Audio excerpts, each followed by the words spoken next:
The Disney Cruise Line sure has been on my mind a lot recently, but that's not a bad thing. It is just so relaxing and tranquil and magical, and I can't wait to go back. But in today's video, I'm going to share the top 3 mistakes that I have made on the Disney Cruise Line in the past. Starting off with number 3, when I went with my family on the Disney Dream for that 3-night Caribbean adventure, we went for the early dining for that rotational dining. We had the earlier time, and in my opinion, that was a bit of a mistake. Now, of course, it wasn't a serious mistake. Early dining is not that bad, but I feel like late dining is just so much better. I am always going to choose it if it's available. If you have younger ones in your traveling party, the earlier dining makes a lot of sense. That way everyone can eat together, and then after dinner, if the kids maybe don't want to go to the show or have something else they want to do or even take a nap, they can do that and the adults can do something else. There's still more time after dinner. If you have younger ones in your party, I recommend earlier dining. But in my family, we're all adults at this point, and we love the dining on the Dream. I do not want to take away from that at all,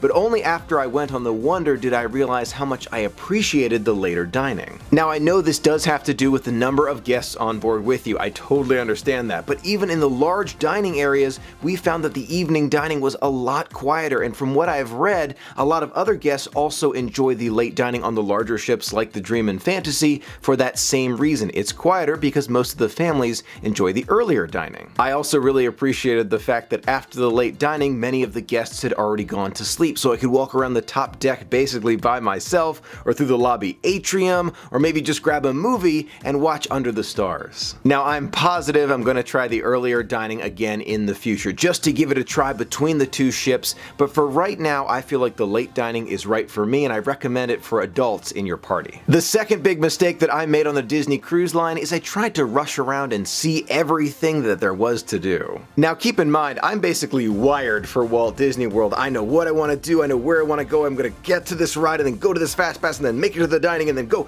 And that is what I'm just wired to do. When you're on the Disney Cruise Line, you have to totally rewire it. So I wasn't ready, especially on that first cruise. I got a little bit better on the second cruise, my brother told me, but for the third, fourth, fifth cruise, I'm sure it's going to be much more of a relaxed pace. Don't try and rush around and see absolutely everything. You can't anyway, so don't try, but there are so many things to do. You should just enjoy the things that you really want to do and take time relaxing on a lounger chair and just watch the ocean. Now, keep in mind, this is just my way of wanting to vacation in the future, taking it a little bit slower. This may not be right for you, but I'm talking about myself for a moment. I would like to take it slower on the Disney Cruise Line in the future. Finally, the number 1 mistake that I feel I made on the Disney Cruise Line for every cruise that I've been on so far is not buying the merchandise that I wanted when I was there. The Disney Cruise Line is generally more expensive than Walt Disney World, so when I walk into the gift shop, I'm being extra careful with my wallet, trying not to buy every single pin and shirt and hat that I see,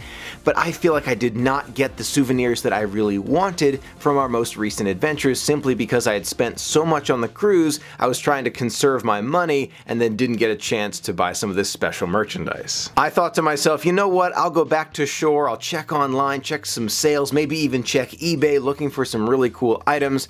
I have been totally unsuccessful in finding the items that I want that I saw on the cruise ship. So if you see something that you really like on the cruise ship, make sure you get it. Now, this is especially true at Castaway Cay. You're not going to find the Castaway Cay items on board or at shore, so you have to make sure you get it while you are there. And for me, this just means budgeting differently. I have to manage money in a way that I'll leave some available for merchandise when I get on board and to Castaway Cay. Now, I have to admit, those mistakes aren't too bad, but I sure hope it helped you if you're thinking about planning a Disney cruise in the future. Hopefully you can avoid some of these mistakes. Now, if you've been on a Disney cruise before, let me know your number 1 mistake that you have made before. I have a feeling you're not alone. Let me know in the comments below. I would love to hear from you. Thank you so much for being a part of the magic with me. Until next time, have a magical day.